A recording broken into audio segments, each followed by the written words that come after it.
আমাকে একটু কোল্ড চেইনটার ব্যাপারে বলেন যে দুধ ভালো রাখার জন্য আমরা তো অনেক সময় যেহেতু আমরা ফ্রোজেন দুধ নিয়ে ডিল করি, আমরা দেখি অনেক সময় দুধটার কোয়ালিটিটা একটু ফল করে যায়। তো এটা কেন ফল করে এবং এটাকে ঠেকানোর জন্য আপনি আপনার এক্সপিরিয়েন্স থেকে কী কাজ করেন?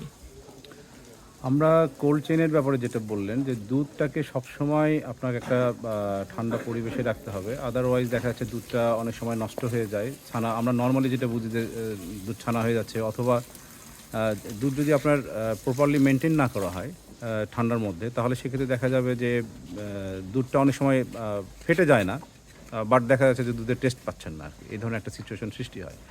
তো সেটার মূল কারণটা হচ্ছে যে দুধটা লং টাইম মানে বাইরে হয়তো বা রান্না করার আগ পর্যন্ত লং টাইম একটা নর্মাল টেম্পারেচারে থাকতেছে বা হালকা ঠান্ডার মধ্যেও থাকছে, বাট সেটাকে প্রপার টেস্ট যদি আপনি পেতে চান তাহলে যেটা করতে হবে যে দুধটা দহনের পরে আমরা যেটা করি যে খুব দ্রুত এটাকে কুলিং মেশিনে নিয়ে আসি। প্রথমে কুলিং মেশিনে নিয়ে আসি এবং কুলিং মেশিনে আমরা সেটাকে 6 থেকে 7 ডিগ্রি টেম্পারেচারে আমরা মেনটেন করি। মেনটেন করার পরে তারপর আমরা প্যাকেজিং শুরু করি এবং প্যাকেজিং হওয়ার পরে এটাকে আমরা পরবর্তীতে আমরা কুলিং চেম্বারে নিই, যেখানে দুধটা আমরা ফ্রিজিং হয়ে যাবে আর কি। কুলিং চেম্বারে নেওয়ার আগ পর্যন্ত এটাকেও আমরা মেনটেন করি যে আমাদের দুধ যাতে বাইরে বেশিক্ষণ না থাকে, সেজন্য কুলিং মেশিন থেকে প্যাকেট করা পর্যন্ত যে আমরা 40টা বা 50টা প্যাকেট হওয়ার পরের সাথে সাথে আমরা সেই ক্যারেটটা আমরা কুলিং চেম্বারে ঢুকে দিচ্ছি আর কি। বা ম্যাক্সিমাম 60 প্যাক হওয়ার পরে আমরা কুলিং ঢুকে দিচ্ছি, যাতে আমাদের মানে কুলিং মেশিন থেকে যখন দুধটা বের হয়ে প্যাকিং হচ্ছে এবং কুলিং চেম্বারে যাওয়ার আগ পর্যন্ত যাতে উইদিন 20 মিনিটস বা হাফ অ্যান আওয়ার ম্যাক্সিমাম এর বাইরে যেন না হয়, এবং আমরা ঠান্ডা থাকতে থাকতে এটাকে আমরা ফ্রোজেন করে ফেলছি। মানে ওই যে আপনাদের -18 ডিগ্রি পর্যন্ত আমরা টেম্পারেচার ওখানে হচ্ছে ফ্রোজেন হয়ে গেল। জি, এই 18 ডিগ্রিতে হওয়ার পরে তারপর আমাদের কেস আছে ডেলিভারি।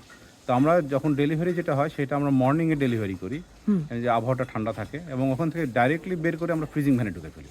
আচ্ছা, যাতে এটা টেম্পারেচারটা ফল না করে, এবং যখন আমাদের ঢাকায় চলে যাচ্ছে দুধটা তখন যাতে আমাদের ফ্রোজেন অবস্থায় যাতে আমাদের ঢাকায় পৌঁছায়, কারণ আমাদের ফ্রিজিং যে ভ্যানটা আছে সেটাও মাইনাস টেম্পারেচারে, হ্যাঁ, ইভেন নর্মাল 4-5 ডিগ্রিতে রাখলেও দেখা যাচ্ছে যেটা মানে নষ্ট হয় না আর কি, আপনার লিকুইড হতে সময় লাগে। জি। তো আমরা ফ্রিজিং ভ্যানে আমরা ঢাকায় ডেলিভারি করি, এবং এখান থেকে যখন কাস্টমার এন্ডে যখন আমরা ডেলিভারি করি তখন আমরা আবার কুলিং বক্সে ডেলিভারি করি।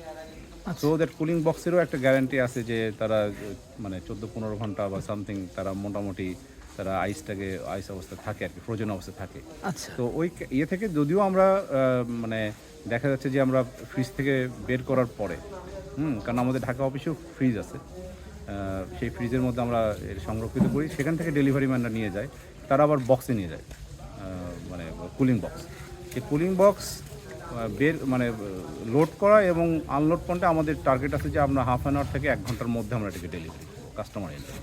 এবং কাস্টমার এন্ডে আমাদের একটা অনুরোধ থাকবে, তারা যখন দুধটা যখন পাবেন ওনারা যদি তাৎক্ষণিকভাবে যদি ওটাকে জাল না দেয় তাহলে ওটাকে যাতে অবশ্যই সাথে সাথে একটু ফ্রিজে তুলে রাখে, তাহলে আলহামদুলিল্লাহ আমাদের দুধের যে গুণাগুণ বা দুধের যে টেস্ট, অরিজিনাল টেস্ট, এগুলো সব কিছু আপনারা পাবেন। মানে ফ্রিজার বলতে আপনি রেফ্রিজারেটর না, সরাসরি ফ্রিজার, ডিফ্রিজে রাখতে হবে। নর্মাল ফ্রিজে রাখলে যেটা হবে, নর্মাল ফ্রিজে যদি অনেকে যে দুধ সংরক্ষণ করে সেক্ষেত্রে যেটা হবে আপনার দুধটা ফাটবে না হয়তো বা, কিন্তু দুধের টেস্ট পাবেন না, তখন দুধটাকে পানি মনে হবে, দুধটাকে মানে টেস্ট একটু মনে হবে। তো এটা একটা সমস্যা সৃষ্টি হতে পারে। ঠিক আছে, জাযাকাল্লাহ খাইর ভাই।